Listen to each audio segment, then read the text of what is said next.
जी, जैसा कि बताया था कि हम सब एक्टर्स हैं और हम अपना अपना रोल प्ले कर रहे हैं और अपना रोल प्ले करते हुए हम खुद को ही भूल गए थे। तो इस समय परमात्मा आकर हमें अपनी भी पहचान देते हैं और हमारी खुद की पहचान भी हमें बताते हैं, है ना? अब जैसे एक एक्टर होता है, एक्टिंग करने जाता है सेट पे और जब उसका रोल पूरा हो जाता है, तो वो कहाँ जाता है? बताओ विवेक भाई, कहाँ जाता है? रोल पूरा हो जाने के बाद कहाँ जाएगा? अपने घर। अपने घर। ऐसे ही हम सब एक्टर्स हैं इस दुनिया में, we all are actors in this world drama, और हम सब अपना अपना रोल प्ले कर रहे हैं। और जब हमारा ये रोल पूरा हो जाएगा तो हम कहाँ जाएंगे? अपने असली घर। तो वो असली घर कौन सा है वो हम आज जानेंगे। ठीक है, तो आप नोट करेंगे, चैप्टर का नाम है तीन लोक। मैं पिक्चर शेयर करती हूँ।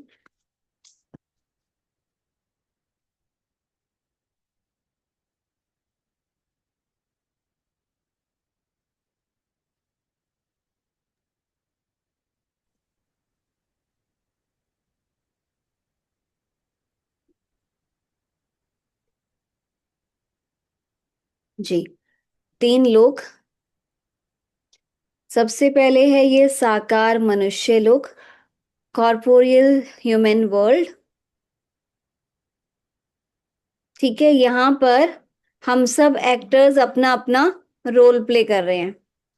ठीक है, और जैसे हमें बात करनी है तो हम एक दूसरे से बात कर पा रहे हैं, कम्युनिकेट कर पा रहे हैं, एक दूसरे की बात को समझ पा रहे हैं, है ना? उससे ऊपर है ये चांद सितारों की दुनिया। यहाँ तक तो हम इन आंखों से देख सकते हैं। उससे ऊपर है ये सूक्ष्म लोक, जहाँ ये तीन देवता रहते हैं, ब्रह्मा विष्णु और शंकर। इनकी अलग अलग पुरियां बनी हैं, ब्रह्मापुरी, विष्णुपुरी और शंकरपुरी। यहाँ का सीन कैसा है? वाइट चमकीला प्रकाश। अब जैसे हमारा ये हड्डी मांस का शरीर है ना?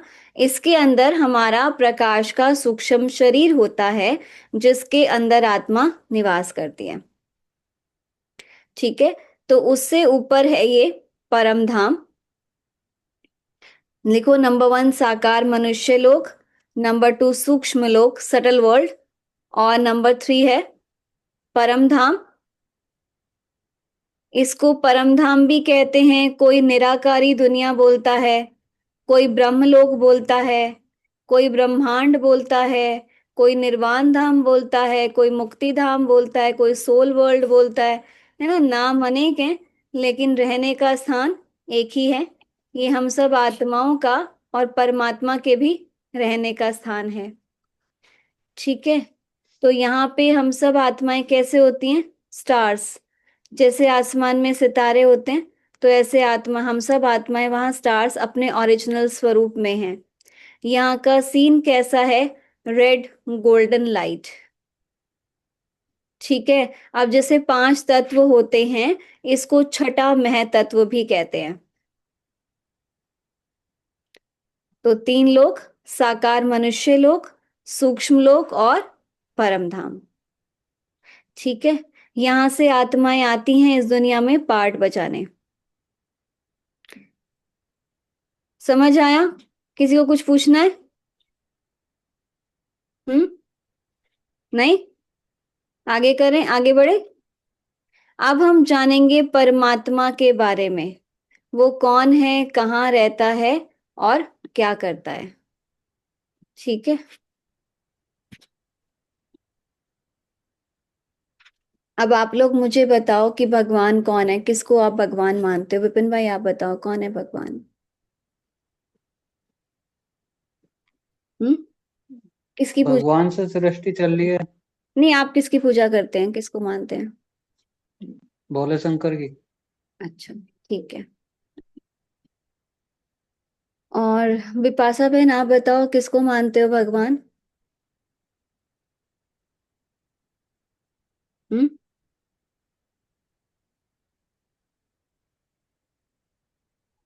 कहाँ गई विपाशा बहन?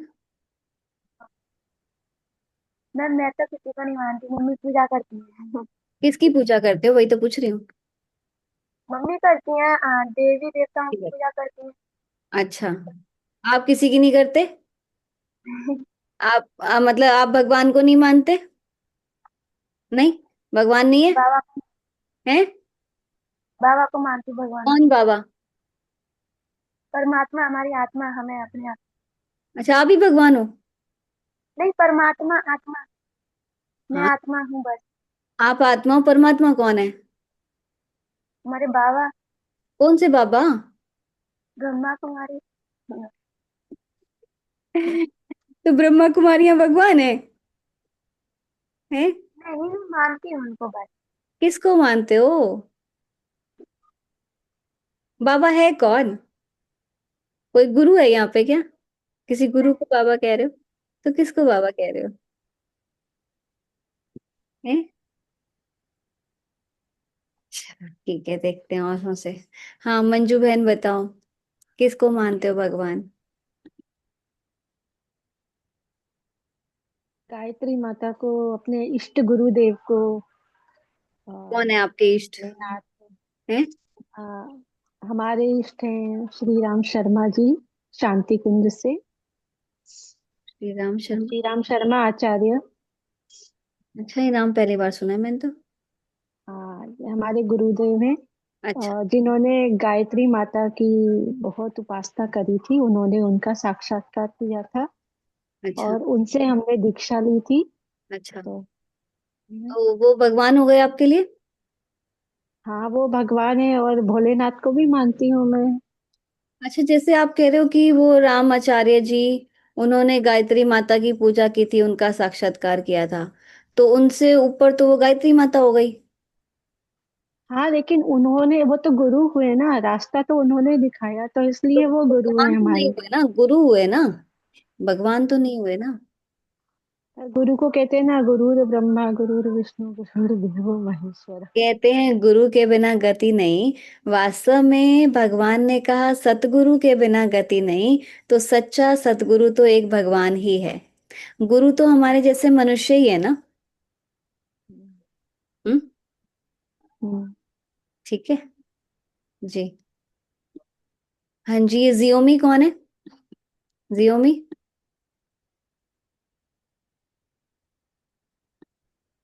बोलेंगे आप अनम्यूट करके, जियोमी कौन है?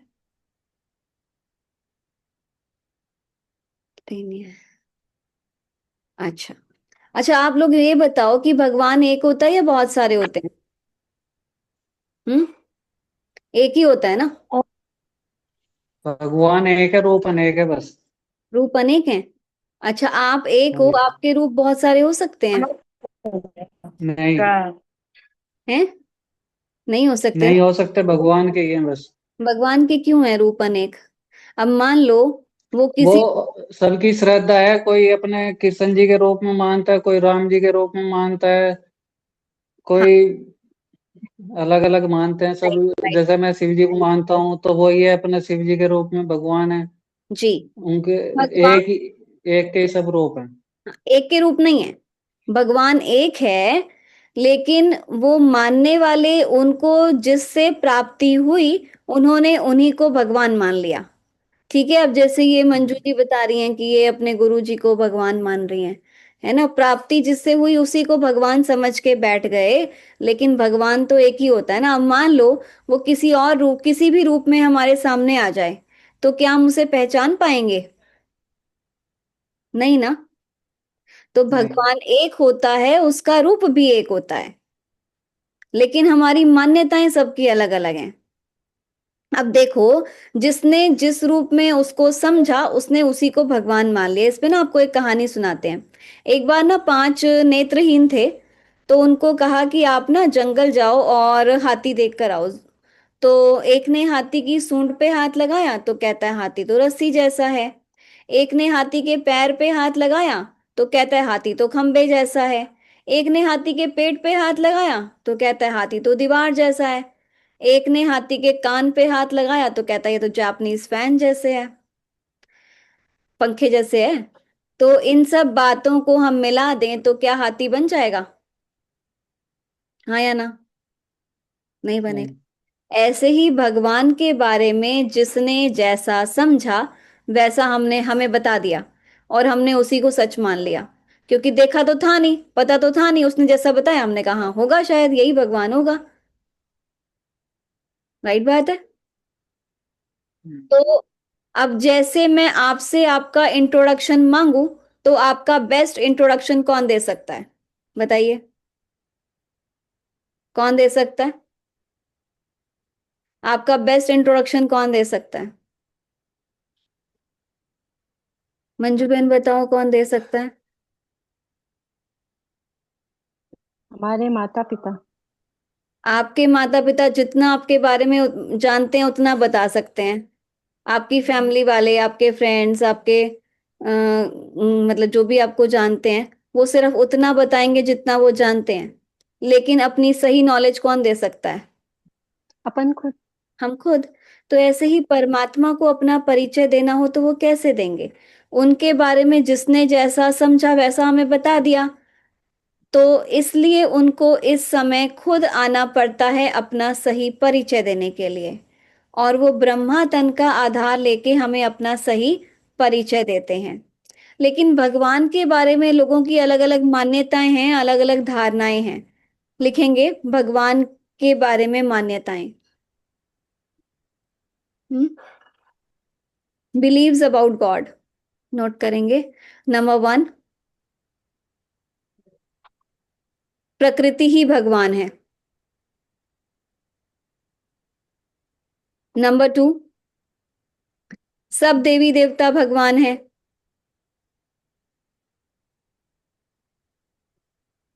नंबर 3, भगवान कण कण में वास करता है, मतलब भगवान सर्वव्यापी है।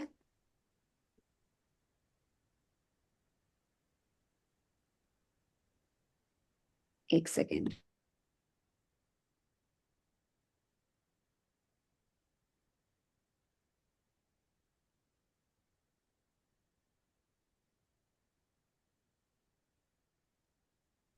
तो भगवान कण कण में वास करता है, सर्वव्यापी है। नंबर 4, भगवान का कोई अस्तित्व नहीं। एंड नंबर 5, वो निराकार है, ज्योति है, प्रकाश है। ठीक है।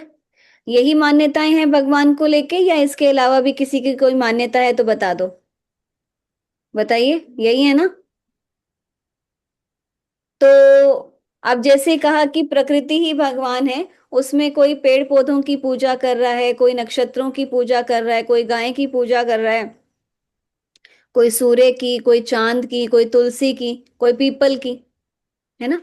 और देवी देवताओं में भी सब अलग अलग को मानते हैं। तो अब अलग अलग मान्यताएं हैं, लेकिन हमें भगवान के बारे में कुछ पता होगा तभी हम उसको पहचान पाएंगे ना। अब जैसे हमें किसी के बारे में कोई बताता है कि ऐसा उसका रंग है, ये उसका इतनी हाइट हेल्थ है ना, ऐसी उसने ड्रेस पहनी होगी, तो हम उसको पहचान पाते हैं। तो ऐसे ही परमात्मा के बारे में कुछ पता होगा तभी तो पहचान पाएंगे ना। तो भगवान होगा तो कैसा होगा? लिखो भगवान की विशेषताएं। नंबर 1, सर्वधर्म मान्य, मतलब भगवान वो होगा जिसको सब धर्मों ने माना होगा। ऐसा तो नहीं ना कि हिंदुओं का भगवान अलग, मुसलमानों का अलग, ईसाइयों का अलग, सिख का अलग। सबका मालिक एक है ना। नंबर 2, भगवान सर्वोच्च है, सर्वश्रेष्ठ है, सर्वशक्तिवान है। सर्वोच्च, सर्वश्रेष्ठ, सर्वशक्तिवान। वो सबसे ऊंची शक्ति होगा, उससे ऊंची कोई शक्ति नहीं हो सकती।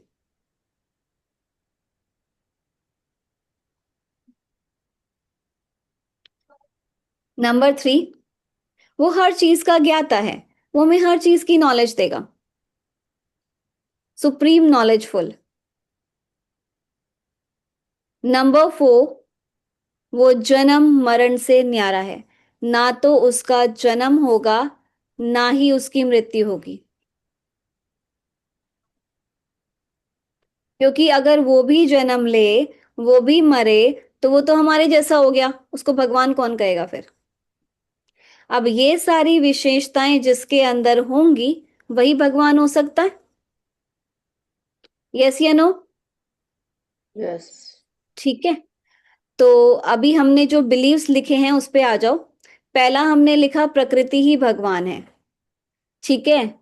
तो आप मुझे बताओ कि क्या प्रकृति को भगवान सब धर्मों ने माना है?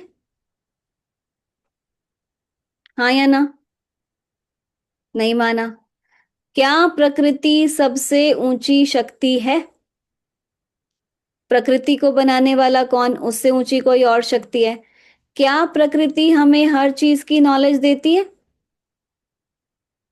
नहीं। और जन्म मरण की तो बात ही नहीं आती प्रकृति में। तो प्रकृति भगवान नहीं हो सकती, क्रॉस लगा दो उसके आगे जहां लिखा है प्रकृति ही भगवान है। फिर हमने क्या लिखा? सब देवी देवता भगवान है।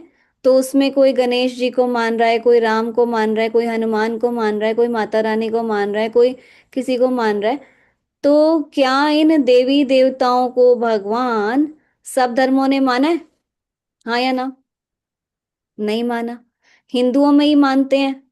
और हिंदुओं में भी सबके अलग अलग भगवान। एक घर में ही चार भगवान होते हैं, एक घर के चार लोग हैं, सब चार अलग अलग की पूजा कर रहे हैं। हम्म। और क्या ये देवी देवता सबसे ऊंची शक्ति हैं? बताओ। नहीं। क्योंकि आप मुझे बताओ प्रेम भाई, आप बताओ, बच्चे बड़े होते हैं कि पेरेंट्स? कौन बड़ा होता है?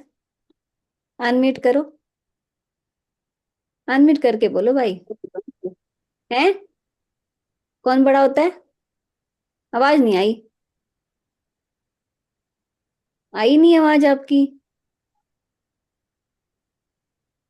ये कान में से लीड हटा के बोलो, शायद तो आएगी।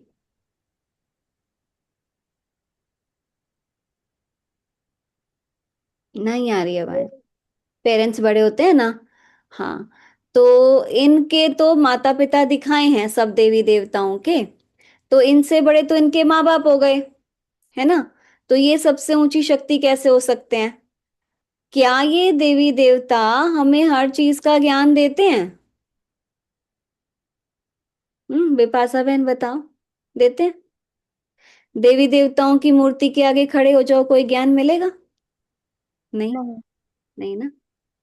और ये देवी देवताओं का जन्म दिखाया है, और जिसका जन्म है उसकी मृत्यु निश्चित है।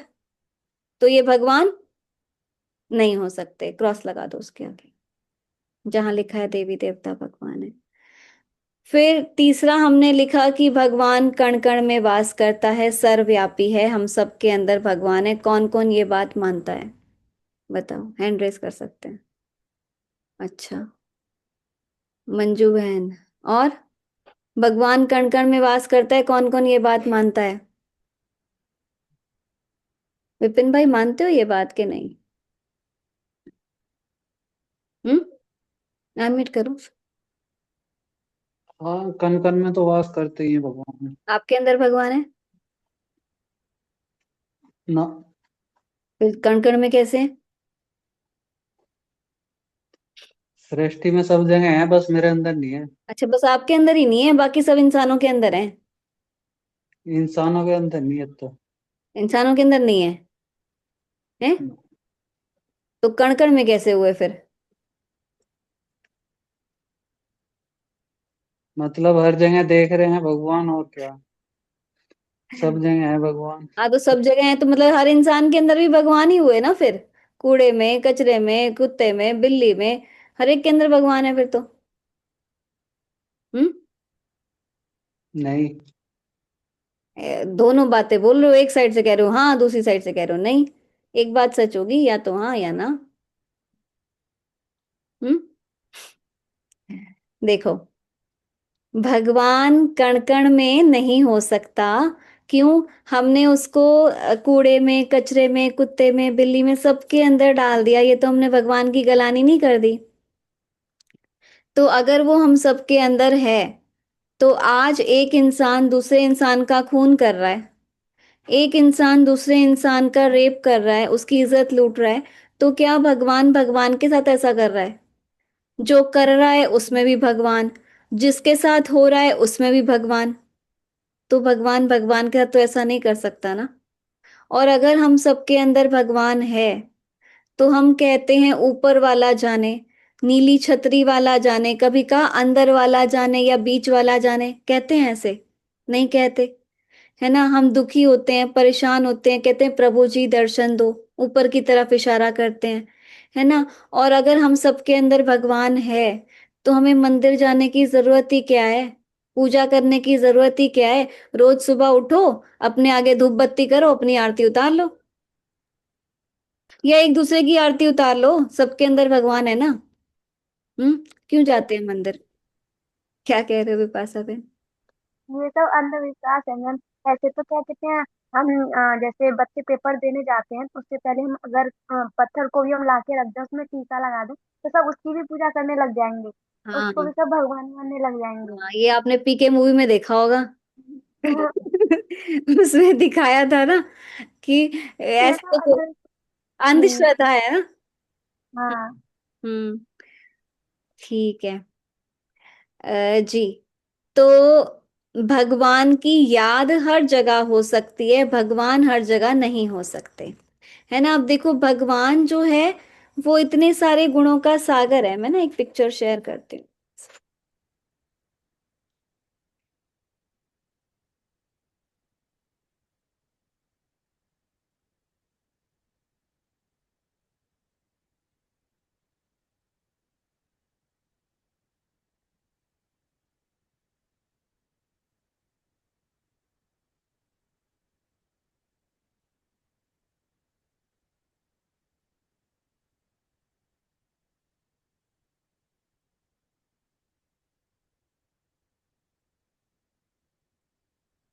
देखो भगवान इतने सारे गुणों का सागर है, ज्ञान का सागर, प्रेम का सागर, आनंद का सागर, शांति का सागर, मुक्ति जीवन मुक्ति दाता, जीवन नैया को पार लगाने वाला, है ना, गति सदगति दाता। तो ये ना उसके गुणों की महिमा गाई गई है।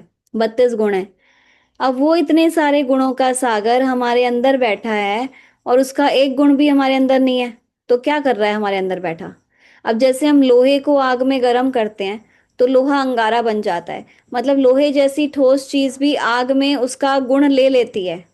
और वो इतने सारे गुणों का सागर हमारे अंदर बैठा, और एक भी गुण नहीं है हमारे अंदर, तो रोल क्या है उसका? हमारे अंदर बैठा ही क्यों है वो? है ना।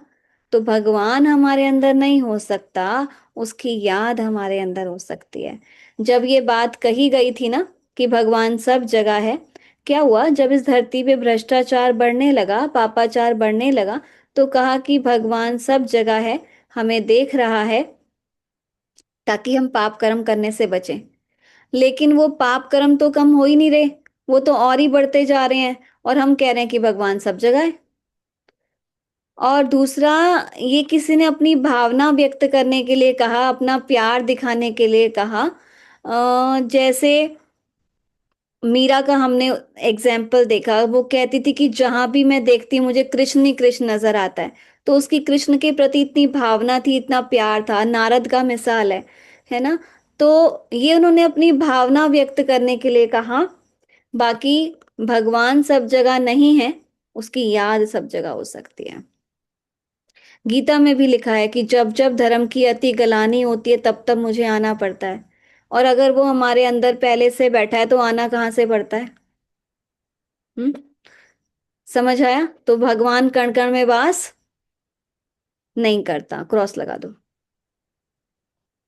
फिर क्या लिखा? कि भगवान का कोई अस्तित्व नहीं। मतलब भगवान है ही नहीं। क्या ऐसा हो सकता है कि भगवान ना हो सकता है? नहीं। देखो, कुछ लोग ऐसा मानते हैं जो चीज दिखाई नहीं देती वो है नहीं। अब जैसे इस पे ना एक स्टोरी सुनाते हैं आपको, ठीक है। एक बार ना एक मास्टर जी थे, एक टीचर थे। वो ये बात मानते नहीं थे कि भगवान है, और उनको ये बात बच्चों को सिखानी थी, ठीक है। तो अब वो बच्चों से जैसे क्लासरूम में जो जो ऑब्जेक्ट्स होते हैं पूछते हैं, कहते हैं ब्लैक बोर्ड दिख रहा है, बच्चे कहते हैं दिख रहा है। चौक दिख रहा है, दिख रहा है। Duster, pen, books, table, chair, bench, desk, है ना। तो बच्चे कहते हैं दिख रहा है। तो कहते हैं भगवान दिखाई देते हैं? तो बच्चे कहते हैं नहीं, भगवान तो नहीं दिखाई देते। तो कहता है इसका मतलब भगवान नहीं है।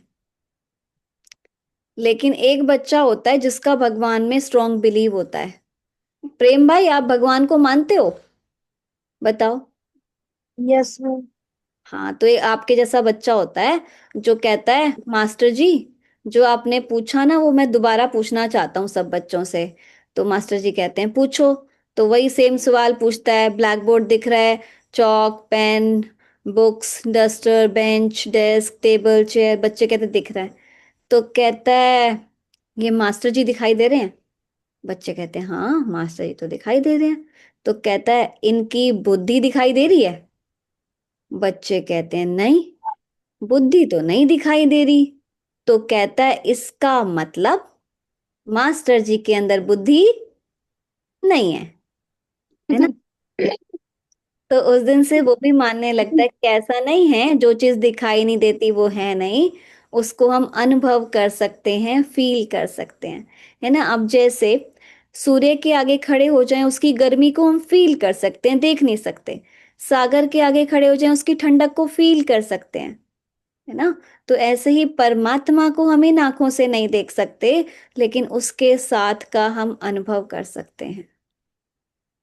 कितनी बार ऐसा होता है कि हम दिल से उसको याद करते हैं, और किसी बात में हम उसको याद कर रहे होते हैं और अचानक से ऐसा कोई आता है जो हमारा वो काम करके चला जाता है। हम कहते हैं ये तो भगवान का रूप बन के आया है हमारे सामने।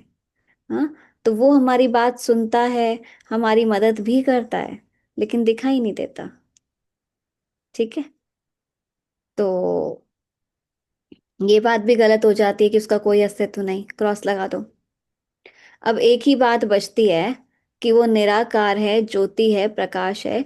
अब आप लोग मुझे ये बताओ, क्या ये बात सब धर्मों ने मानी है कि भगवान निराकार है, ज्योति है, प्रकाश है? ये संदीप भाई कौन है? आप वीडियो ऑन करेंगे, बताएंगे अपने बारे में? संदीप भाई,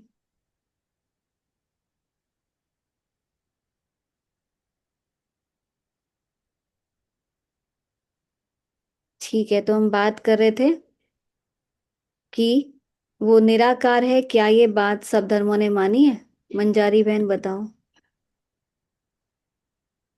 अनम्यूट करके बोलो।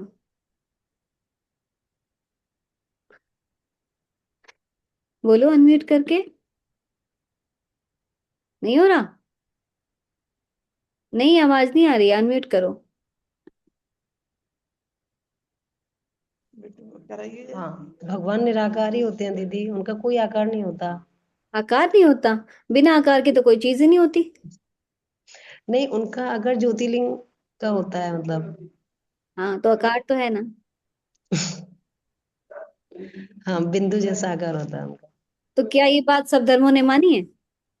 हाँ, नहीं, सब धर्मों ने तो नहीं मानी। तो फिर ये तो बात गलत हो गई। तो भगवान तो वो होगा जिसको सब धर्मों ने माना होगा, है ना। हम्म। हाँ, तो चेक कर लेते हैं, अभी हम आपको दिखाएंगे, ठीक है। अभी एक पिक्चर शेयर करती हूँ।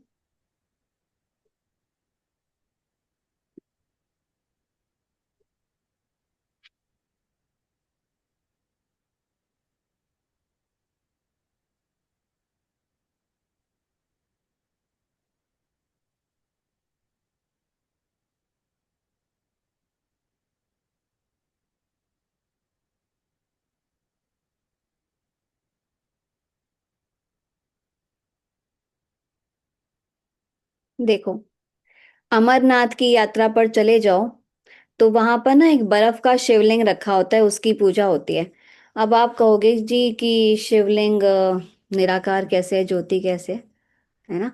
अब देखो, जैसे एक मोमबत्ती होती है, कैंडल होती है, उसकी जो लौ होती है, फ्लेम होती है, उसको अगर हम जूम करते थे ना, बड़ा आकार दे देते हैं, तो वो शिवलिंग का आकार ले लेता है। ऐसे ही पूजा करने के लिए बड़ा आकार बनाया है बाकी है वो निराकार। क्योंकि आप मंदिर में एक बिंदु लगा दो तो भक्त कहेंगे जी कहाँ है भगवान, किसकी पूजा करनी है, किस पे जल चढ़ाना है, दिखेगा ही नहीं। तो इसलिए पूजा करने के लिए बड़ा आकार बनाए, तभी आप शिवलिंग देखते तो बीच में एक डॉट लगी होती है, बिंदु लगा होता है वो बिंदु, लेकिन पूजा के लिए बड़ा आकार बनाया है। विश्वनाथ द्वारे चले जाओ तो वहां पर भी एक शिव की पूजा होती है। सोमनाथ का मंदिर, जिसका राजा विक्रमादित्य ने सबसे पहले हीरे का शिवलिंग बनाया और उसकी पूजा की, तो वहां पर भी एक शिव की पूजा हुई। पशुपतिनाथ नेपाल में है तो वहां पर भी एक शिव की ही पूजा होती है। मक्का चले जाओ मुसलमान लोग, वहां पर ना एक ऐसा होल होता है, छेद होता है, उसके अंदर ना एक ब्लैक कलर का पत्थर रखा होता है। वो पत्थर भी शिवलिंग के आकार का है। वो कहते हैं ये काबा का पत्थर है, नेक पत्थर है, ऊपर से गिरा था, तो उसको वो बोलते हैं संगे असवर। ठीक है। और वो हज पे जाते हैं, उस पत्थर को माथे से लगाते हैं, चूमते हैं और कहते हैं हे परवरदिगार मेरा हज कबूल हो। उसके बिना उनका हज कबूल नहीं होता। तो वो बोलते हैं नूरे इलाही, मतलब अल्लाह भगवान एक नूर है, ज्योति है, प्रकाश है। तो उन्होंने भी ज्योति को ही माना है भगवान। जापान में चले जाओ तो वहां पर एक ऐसा स्टैंड रखा होता है, उस पे एक लाल रंग का पत्थर रखा होता है, जिसको बोलते हैं चिनकुन सेकी। और वो जो लाल रंग का पत्थर है वो भी शिवलिंग के आकार का है, तो उन्होंने भी एक शिव को ही माना है। गुरु नानक देव जी ने कहा इक्को ओंकार, है ना, भगवान एक है। सत श्री आकाल, वो सत्य है, श्री मतलब श्रेष्ठ है, आकाल मूरत है, जन्म मरण से न्यारा है। और गुरबानी में भगवान की बहुत अच्छी महिमा गाई गई है। उसमें लिखा है सतनाम कर्ता पूरक, अकाल मूरत, अजूनी सैभंग, निर्भो निर्वैर। हाँ, सतनाम वो मतलब गुरु प्रसाद, जुगाद सच, आद सच, होसी भी सच, है ना, उसमें ऐसे लिखा। तो इक्को ओंकार मतलब भगवान एक है। वो सतनाम वही सत्य है, कर्ता पूरक वही सब कुछ करने वाला है, निर्भो जिसको किसी का डर नहीं, निर्वैर जिसका किससे वैर भाव नहीं। तो ये सारी महिमा एक निराकार की ही की गई है। और गुरु नानक देव जी ने भी ऊपर की तरफ इशारा किया, ये नहीं कहा मैं भगवान हूँ। अच्छा, आप में से कोई गुरुद्वारे गए हैं, देखा है गुरुद्वारा? किसने देखा है? विपाशा बहन बताओ क्या करते हैं गुरुद्वारे में? गुरुद्वारे में सर ढक के प्रेयर करते हैं, यही क्या जो पे? आप देखो जो आपने वहां, हाँ वहां ना क्या करते हैं, एक अखंड ज्योत जल रही होती है, देखिए, उस ज्योति के चारों तरफ चक्कर लगाते हैं, मत्था टेकते हैं, तो वो भी ज्योति को ही भगवान मानते हैं। और जीसस क्राइस्ट ने क्या कहा, God is one, God is light, I am the son of God. ये नहीं कहा कि मैं भगवान हूं। कभी कोई चर्च जाए, चर्च देखी है किसी ने? आप में से किसी ने चर्च देखी है? हाँ, कोई चर्च गए?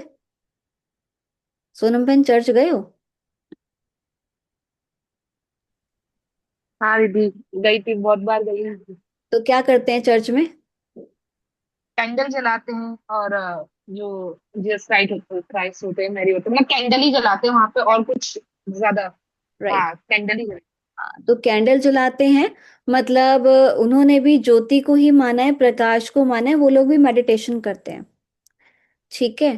तो रामेश्वरम में चले जाओ तो राम जी भी किसकी पूजा कर रहे हैं? शिव जी की, है ना। उसमें दिखाया कि हनुमान ने राम की पूजा की, राम ने शिव की पूजा की, तो सबसे ऊंचा कौन हो गया? शिव। एक निराकार ही है जिसको सब धर्मों ने माना है। एक निराकार ही है जो सबसे ऊंची शक्ति है, उससे ऊंची कोई शक्ति नहीं। एक निराकार ही है जो हर चीज का ज्ञाता है, हमें हर चीज की नॉलेज देता है। अब आप देखो कि ये जो ज्ञान आपको मिल रहा है, क्या ये किसी बुक में लिखा है, किसी वेद शास्त्र पुराण कहीं पढ़ा आपने ये ज्ञान? और ये किसी इंसान का ज्ञान नहीं है, मेरा ज्ञान भी नहीं है, मुझे देने वाला कौन है? ना, परमात्मा। अब वो तो निराकार है, उसको आपको ये ज्ञान देना है, तो उसको कोई ना कोई माध्यम तो चाहिए ना। तो वो एज अ मीडियम हमें यूज करके वो ज्ञान वही दे रहा है आपको। हाँ। और एक निराकार ही है जो जन्म मरण से न्यारा है, उसका ना तो जन्म है ना ही मृत्यु है। तो हैंस प्रूफ्ड सारी बातें किस पे एप्लीकेबल हो रही हैं? निराकार पे, है ना। जैसे हम मैथ्स में थ्योरम करते थे, हमें A is equal to B prove करना है, तो हम एक हाइपोथेसिस बनाते थे, let's say A is not equal to B, और फिर हम कंक्लूजन पे आते थे yes A is equal to B. तो हैंस प्रूव्ड कि भगवान निराकार है। ठीक है, अब लिखो भगवान का सही परिचय। उनका नाम है Shiv, name is equal to Shiv. रूप है उनका ज्योति बिंदु, लिखो रूप ज्योति बिंदु। वो रूप में तो बिंदु है और गुणों में सिंधु के समान है। और उसका नाम सदा शिव है, मतलब जैसे हमारे तो शरीरों के नाम जो आज हैं, कल हम इस शरीर में ना रहे, हम दूसरे शरीर में जाएंगे तो हमारा नाम बदल जाएगा, लेकिन उसका नाम नहीं बदलता, क्योंकि वो जन्म मरण में आता ही नहीं। और शिव का अर्थ है कल्याणकारी, मीनिंगफुल नेम है। और यहाँ रूप है उसका निराकार ज्योति बिंदु। यहाँ निराकार का मतलब ये नहीं है कि उसका कोई आकार नहीं है, निराकार का मतलब है निराला है जो आकार, मतलब हम मनुष्यों से निराला है। ठीक है विपाशा बहन, आप कहते निराकार मतलब कोई आकार नहीं, आकार है उसका, ज्योति बिंदु आकार तो है ना। हम्म। और नाम पता चला, रूप पता चला, रहने का स्थान है परम धाम, जो हम आत्माओं के रहने का स्थान, वही हमारे पिता का भी रहने का स्थान। ठीक है, और वो करते क्या हैं ये हमने कल कर लिया था, लेकिन दोबारा रिवाइज करेंगे कल। ठीक है,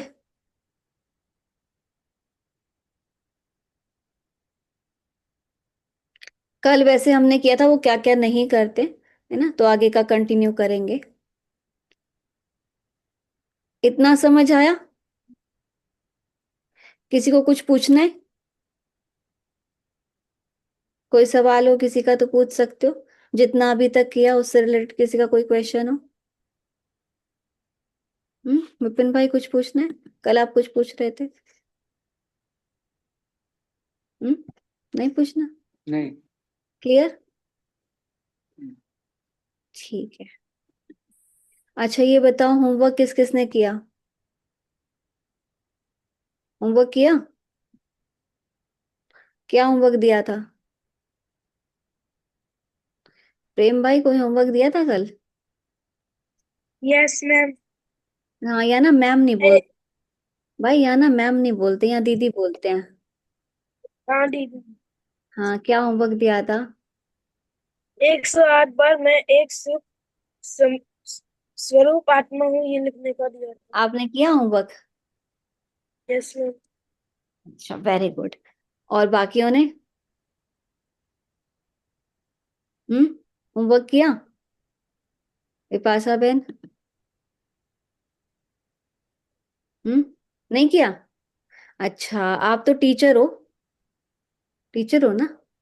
हाँ, स्कूल में बच्चों को होमवर्क दो और बच्चे ना करें तो क्या करते हो आप? बताओ मुझे। डांटते हैं। हैं? डांटते हैं। अच्छा, तो अब आपको क्या करना चाहिए? करूँ। हैं? करना है ना होमवर्क। अच्छा, प्रैक्टिकल होमवर्क भी दिया था। क्या था प्रैक्टिकल होमवर्क? थॉट्स चेक करने को दिया था, कि कैसे कैसे थॉट्स आए, पॉजिटिव, नेगेटिव, ऑर्डिनरी या वेस्ट। किया? वो किया? बाकियों ने? विपिन भाई किया होमवर्क आपने?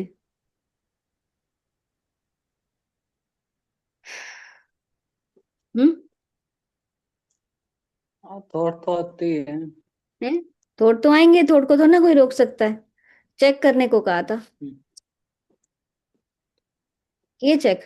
वेस्ट ही चल रहे हैं अभी तो।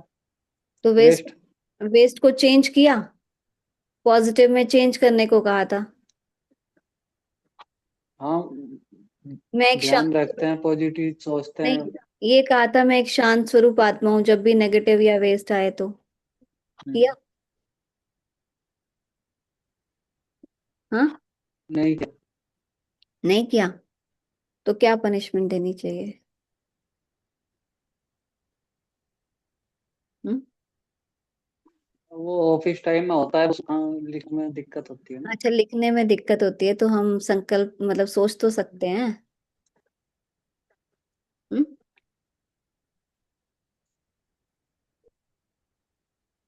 अच्छा, एक बात बताओ। ठीक है, कल से सोचें। एक बात बताओ कि हम ना डॉक्टर के पास जाएं और हम डॉक्टर को बोलें ये मेरी ये बीमारी है।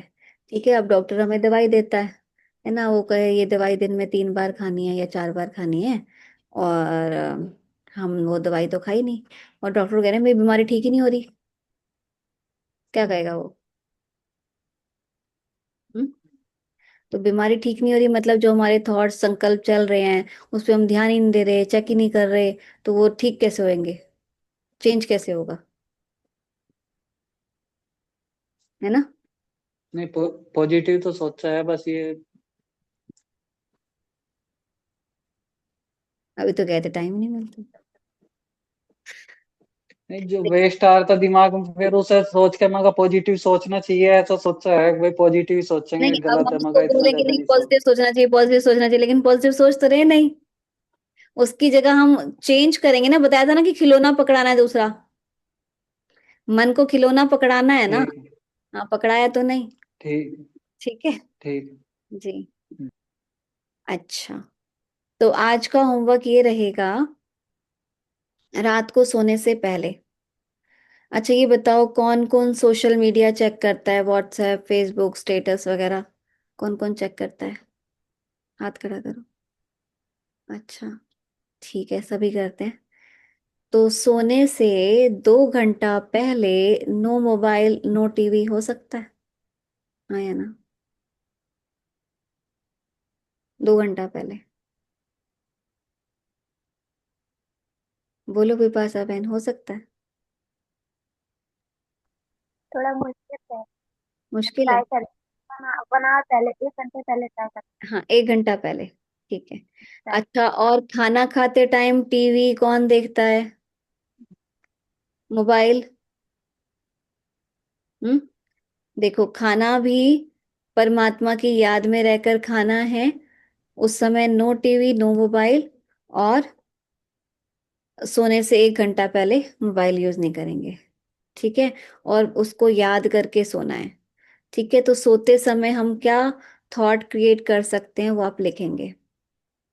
क्योंकि देखो, जिस स्थिति में हम सोते हैं और जब हम सुबह उठेंगे तो हम उसी उससे, अब क्या होता है कि हम रात को सोए, मान लो 8 घंटा सोए या 6 घंटा सोए, सुबह उठते हैं फिर मन करता है 5 मिनट और, करता है मन।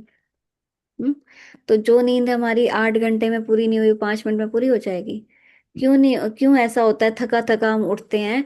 क्योंकि पूरा दिन मतलब रात को हम सोने से पहले या तो मोबाइल देख रहे हैं या टीवी देख रहे हैं, जो भी देखते देखते हम सो गए, तो मन तो चल रहा था, है ना? और उस जैसे मान लो हम चलती कार में सो जाएं तो क्या होगा?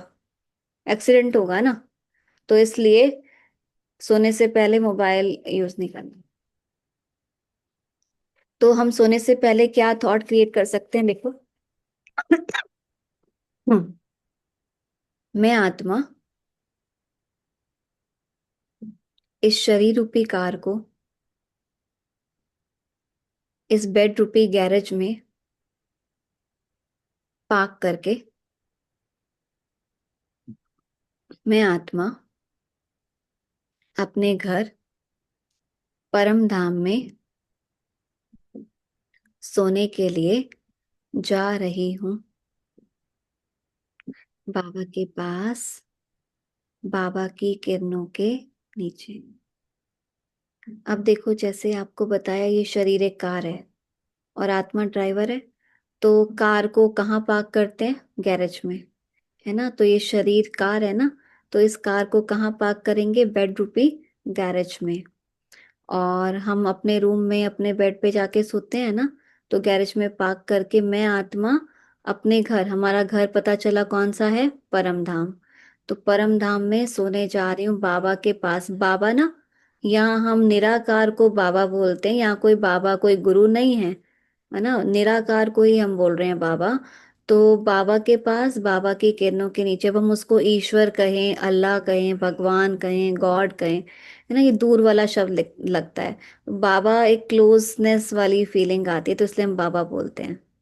ठीक है, तो सोना भी उसके पास है, फिर उठना भी उसके पास से है।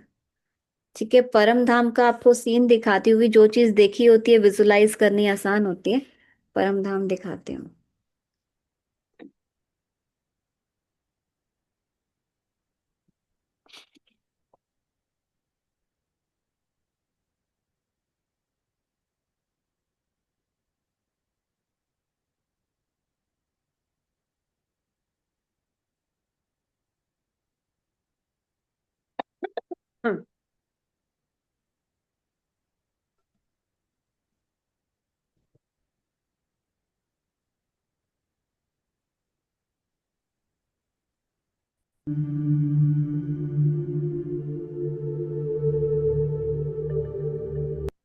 ये है परम धाम का सीन, रेड गोल्डन लाइट, है ना। और ये हम सब आत्माएं स्टार्स, और ये सुप्रीम लाइट वो भी स्टार, है ना। तो ये हम सब आत्माओं का और परमात्मा के रहने का स्थान है। ये हमारा असली घर है ना, यहाँ पे हम डेड साइलेंस का अनुभव करते हैं। ठीक है, तो आप लोग सोच रहे होंगे ये इनकी कोई कल्पना है, इमेजिनेशन है। इमेजिनेशन नहीं है, विजुअलाइजेशन है। इमेजिन वो चीज की जाती है जो होती नहीं है, और विजुलाइज वो चीज की जाती है जो एग्जिस्ट करती है, उसको हम विजुलाइज करते हैं। ठीक है, तो हम इतने टाइम से भूल गए थे ना, तो अब परमात्मा ने हमें अपनी पहचान दी, अपने घर के बारे में बताया, अपने खुद के बारे में बताया। अब जैसे किसी की याददाश्त चली जाती है, तो बार बार उसको याद दिलाया था कि तुम ये हो, ये तुम्हारे मम्मी पापा हैं, ये तुम्हारा घर है ना। बार बार बार बार याद दिलाया जाता है। इसलिए परमात्मा भी हमें बार बार याद दिलाता है, क्योंकि हम भूल गए। ठीक है, तो अभी मेडिटेशन करते हैं। तो अभी आपको घुमाने ले जाएंगे, चलना है घूमने। आप सोच रहे हो कि हम सब तो अपने अपने घर बैठे हैं, कहाँ घुमाने ले जाएंगे। हम्म तो मन और बुद्धि से की यात्रा है मेडिटेशन। ठीक है, तो मन और बुद्धि से चलेंगे, परम धाम चलेंगे। ठीक है, चलो सभी सीधे होकर बैठेंगे।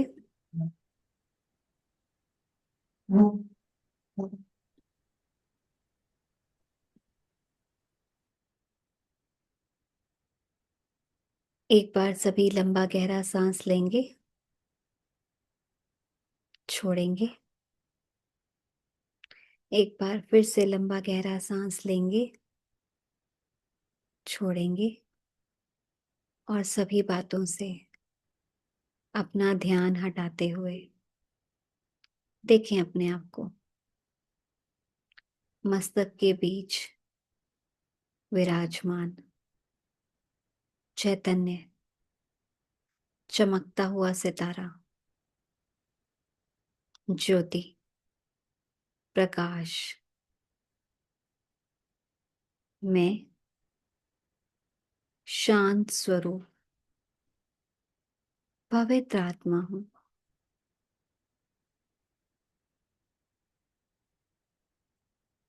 मेरा इस धरती पर जन्म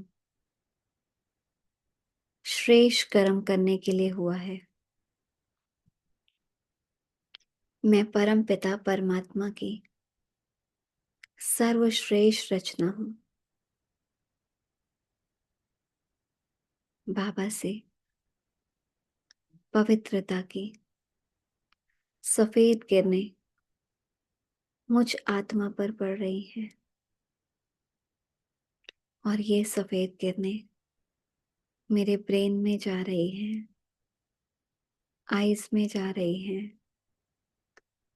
फेस में जा रही हैं, और धीरे धीरे मेरे इस पूरे शरीर में फैलती जा रही हैं। और मेरा ये पूरा शरीर प्रकाश का शरीर बन गया है, एकदम हल्का, लाइट, फरिश्तों की तरह। और मैं आत्मा अपने इस प्रकाश के शरीर में हल्के होकर धीरे धीरे ऊपर की ओर जाती हूँ।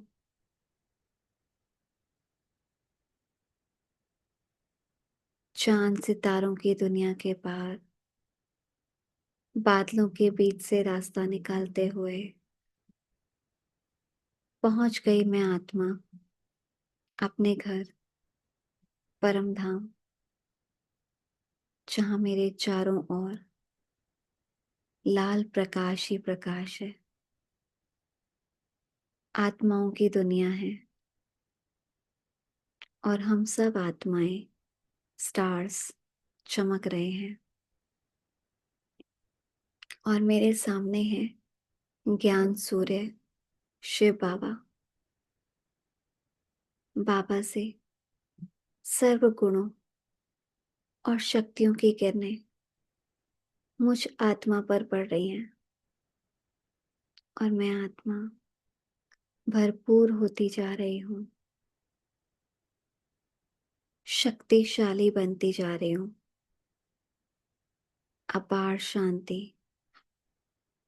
और खुशी का अनुभव कर रही हूँ। यही मेरा असली घर है, यही मेरे असली पिता हैं।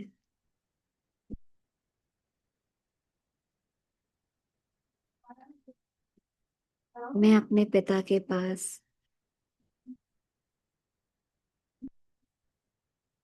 शांति का, शक्ति का अनुभव कर रही हूँ।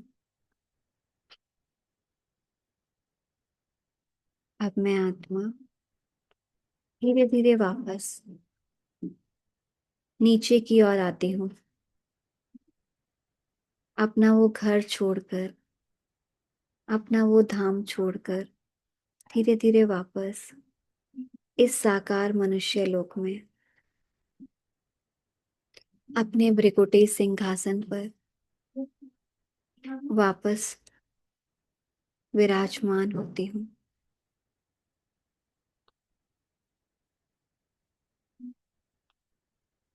ओम शांति।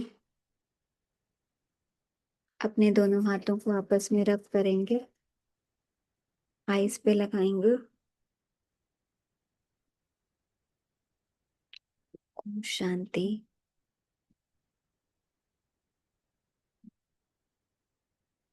कैसा लगा विपाशा बहन? शांति का अनुभव होता है? हम्म, ठीक है। तो कल मिलते हैं और सभी होमवर्क करेंगे, ठीक है? नहीं तो फिर पनिशमेंट मिलेगी, ठीक है? ओम शांति।